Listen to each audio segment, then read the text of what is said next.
So, I heard you want to plant a church. Me too, or at least I thought I did. I did plant a church, and I'll tell you, it's not easy. It's not. It's not. In fact, the statistics are kind of grim out there on how many church plants survive and how many even ministers are dropping out. But because ministry in itself is a tough job. Yeah, I mean, and starting something from brand new that didn't exist, any organization, any company is a tough job. I mean, the stats on that are staggering. So congratulations. You just signed up for the hardest season of your life.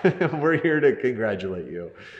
And I think the hardest part of any of this is people. It's people. Yeah, ministry would be a lot easier if it wasn't for people. I've heard someone else say that. I've stolen it now. I just said it. And especially as you're getting started, you're looking forward to launch and you're trying to gather the momentum, you're trying to get all the pieces together so that you actually have a church to present to the world. And one of the key challenges there at the beginning is kind of gathering the right people before you've even launched, gathering that launch team. The launch team. It's important. I think our launch team, the network we were a part of, I mean, you were a part of it, you and I did it together, but I think there's about 42 and that adults.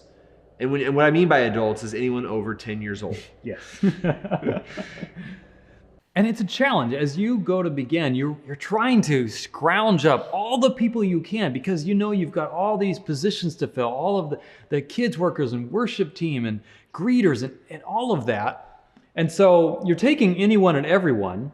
Oh, right there. That is a landmine that I stepped on. We are taking anyone and everyone. I think whether you're starting a business or you're starting a church, when you start out, you're in this like survival mode mindset that says, I'll take anyone. I just need a warm body. I just need anyone who's had any kind of Christian experience. And I think, it creates an opportunity, an open door, an invitation out there for danger. Like I'll say that if you go out and you tell the world, hey, I'm going to start a church, you will attract a certain kind of people. They're particularly people who have had bad experiences with church and with church leaders in the past, but want to be a part of the church.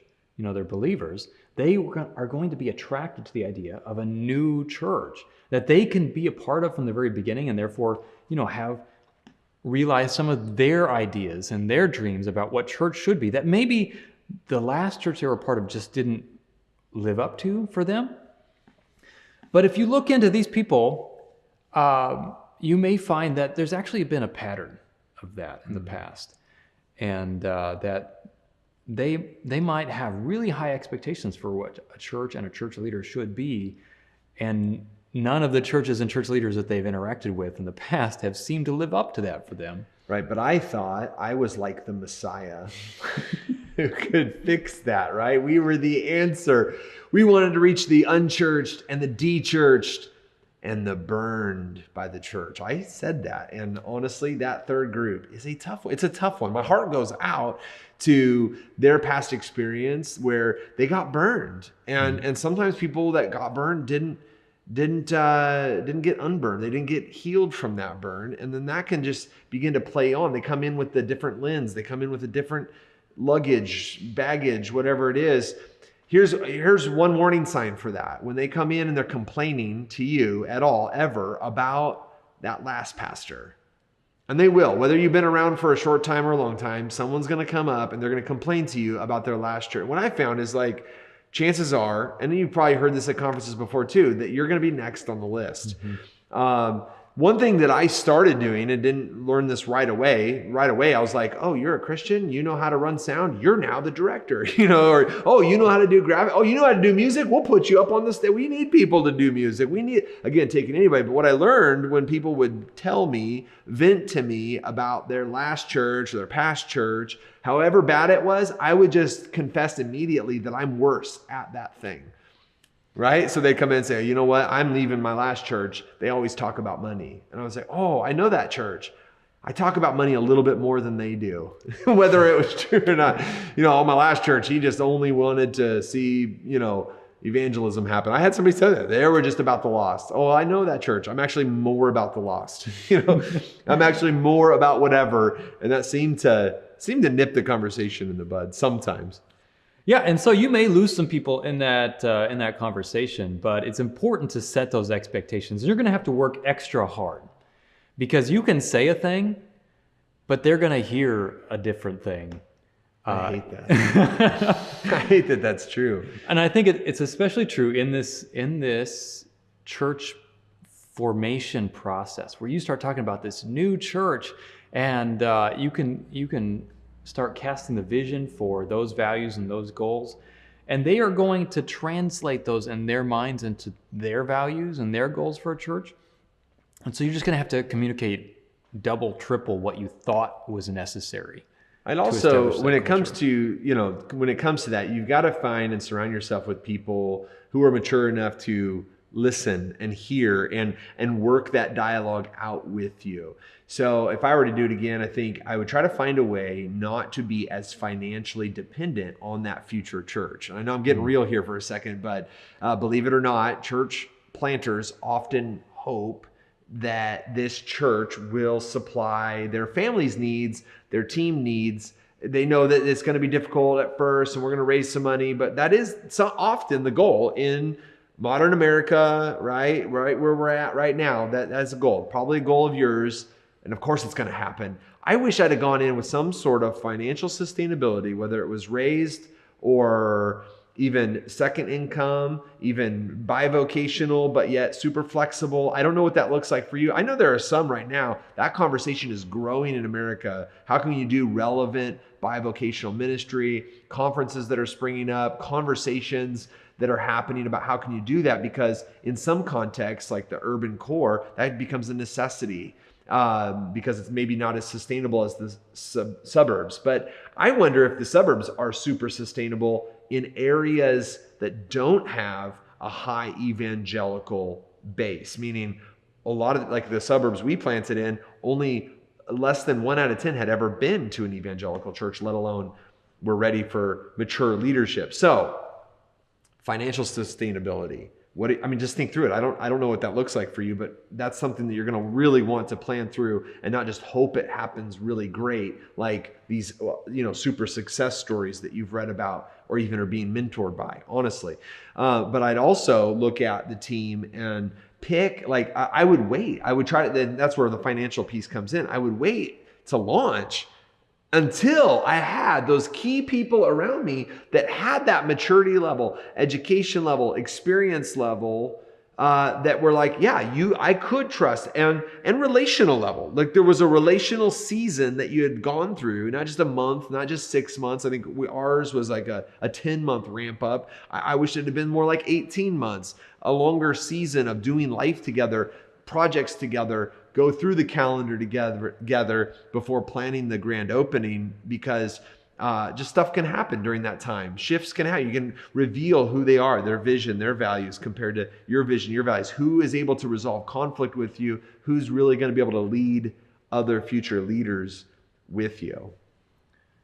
That's really good. And there's some questions that we tend to get from the church planners that we work with of like, one, how do you find people in the first place? How do you get those people, talk to them, get them on your launch team? Yeah, that's a good question. I think it goes back to relationships. I think you really have to lean into your relationships, both the ones that you already have somewhere in the country, but now if you're going to jump in and parachute into an area, then you're going to have to really get good at building dynamic relationships within that city. Networking, relating, connecting, following up, maybe create same patterns of, I go to this coffee shop on this day or this restaurant or this gym at this time, and really start building relationships. And then, but I'd also be looking everywhere in the country. Who's willing to respond to your vision? Who lines up with your values? Who do you work well with that might even be willing to relocate? Or who's there in that city that you can connect with? And the hard thing is you're not talking about paying these people. You're talking about where are you? And now you're going to say you're going to go into an area that doesn't have a lot of evangelicals. That means you don't have a lot of people that have a ministry degree or ministry experience. Where do these people come from? Yeah, well, I think one idea that's popped up in our conversations recently was maybe you should intentionally go get a job in your area that allows you to brush up with lots of different people. Maybe that means working at Chipotle, just something that allows you to be out in contact with people intentionally, uh, increasing your surface area, so to speak. Honestly, the opportunities that I've had for even personal evangelism, even building that bridge, turning like connecting with people, have radically increased now that I'm not on staff at a local church.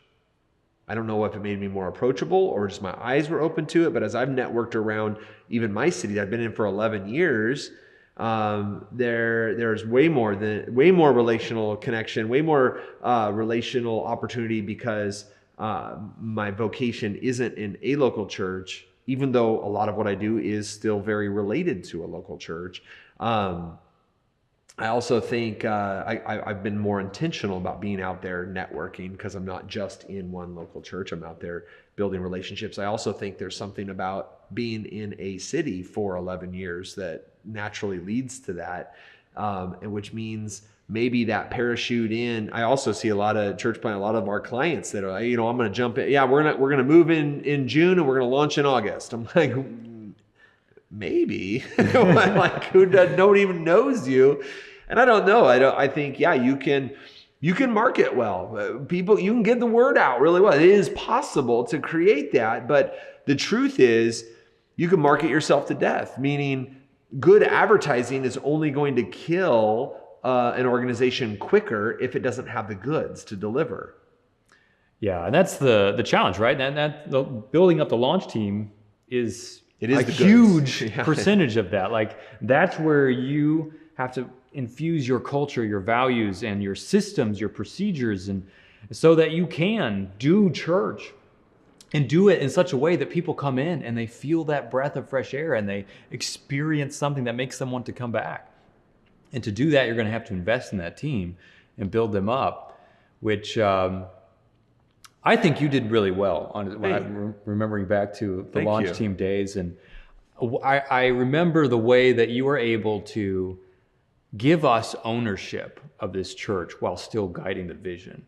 And those sessions where you would bring us in, you'd break us into small groups, and we would ideate. We would come up with what does the church that we want to plant look like? And we'd come up with adjectives and words and phrases, and then you brought us all back together. We spit it all out on a huge whiteboard. Actually, I think it was just a big pad of paper, and began to clump similar ideas together until we were able to kind of draw out this word, this phrase that became our core values, became kind of the signpost for this is the kind of church that we were able to create. And doing it that way allowed us as the launch team to feel like we came up with this. But in a very real way, but it was also being very carefully guided by the vision that Jason had. And the truth is, like, you're smart. You've been around church. You want to lead a church. You want to create it. It's probably already in your head and in your heart. And you could probably write out something that would be very close to what that team could develop. No doubt we got phraseology and some vocabulary from that environment that I probably couldn't have by myself or wouldn't have come up with. But the process did create this, hey, we're doing this together. So you can't, it's not as that's not like, you're not giving away a lot of, it's felt power and it's giving away ownership. You're inviting more people into that conversation. And it was fun. I remember those meetings, and it wasn't just one or two, but ongoing. It was a fun season. And that's another question that we get a lot. Oh, how often should we meet as a launch team? And I think that answer might vary depending on your timeline, where you're at, and how far along your schedule at Chipotle. Your schedule at Chipotle. But by the time we were doing it, it was every week. Every week, yeah. But we didn't do music. It wasn't church. It It sometimes was even on an off night, but it was a weekly thing. And then honestly, on the weekends, we also, we got closer, we went around to other churches, and then we'd come back with that. What did we like? What did we did not like? What was the felt feeling in the room? What was the visitor experience? How can we create one that would really mirror our vision and values? Yeah, and those meetings were not a ton of work from the leadership perspective of putting those on, but they were fun for the people that came. Like, not that we weren't prepared, and we were, to have some fun, have some team building exercises. We did the personality assessment. We went through the growth track, if you're familiar with ARC, as a launch team. And all of that was very engaging and interactive, and we discovered something about ourselves, and we were building a church together, and that made it, that just built up that vision and excitement for launch day. And so, to answer on this video, like, I would take as long as it takes. Looking back to, you had the right team in place and we had leaders in place. I think I would have taken longer even. I would have leaned into that season and longer. I would have made sure that there was, again, maybe some conflict that we'd already overcome together, rather than just, this is going to be great, it's going to be great, it's going to be great. We launch, oh, wasn't that great? Oh, wait, this thing isn't great. Wait, this big other thing isn't great. Chaos, it's not as great as you said. I wish we would have gone through a long enough time to maybe have some more dialogues that aren't great, because not everything is going to be great. You're not starting utopia. You're starting a church, which is like sometimes far away from utopia, but you can create something life-giving. It takes time. That goes back to relationship build, and I think that was something, a mistake I made was, got distracted from really pouring in the early season to not just the whole launch team, but the key leaders. And I think one thing that I did was, I practiced delegation by abdication, because I got busy and things were going, it was busy. So here, this is yours, run with it. And then all of a sudden I'd come back 6 or 8 weeks later, or 6 or 8 days later, and I'm like, what is this? This isn't good. And they're like, well, it's what I did. It is good. Then there was, because I wasn't relationally, I didn't pour into that team, and I could go on and on about my reasons and my excuses. But ultimately, as the leader, I think I've learned that delegation by abdication really isn't leadership, right? It's when I just abdicate all authority to somebody, yet I'm going to come back in at the end. It starts feeling like micromanagement, even though it's actually the complete opposite from micromanagement. Micromanagement's like, hey, I'm not even going to delegate this. Every day I'm going to tell you exactly what to do and how to do it. There's probably somewhere in between micromanagement and complete abdication of responsibility that leadership probably thrives. And I think I missed that balance. Yeah, well, that's a key conversation, and it's going to vary depending on who you're talking to. There's the rope metaphor, like the delegation lets out a little rope, and then a little more, and then a little more, as that person grows in their own skill and confidence and abilities to be able to accomplish the expectations that you've given to them. And I think what you just said there is the key to that, setting very clear expectations, and then setting up natural calendar, like weekly, not annually, because you're brand new, natural calendar accountability to that. Hey, let's meet. I gave you this expectation. I gave you the, are we measuring up? How's it going? How's it feel? And doing it in a relational way. Listen, that's part of the team building, that launch team, that leadership team. Do you have a staff team? And I'd be careful with titles. That'd be a whole nother video. But here's the deal. All the things that we're talking about get really kind of nitty down, because it's tough. It's tough. It's hard work.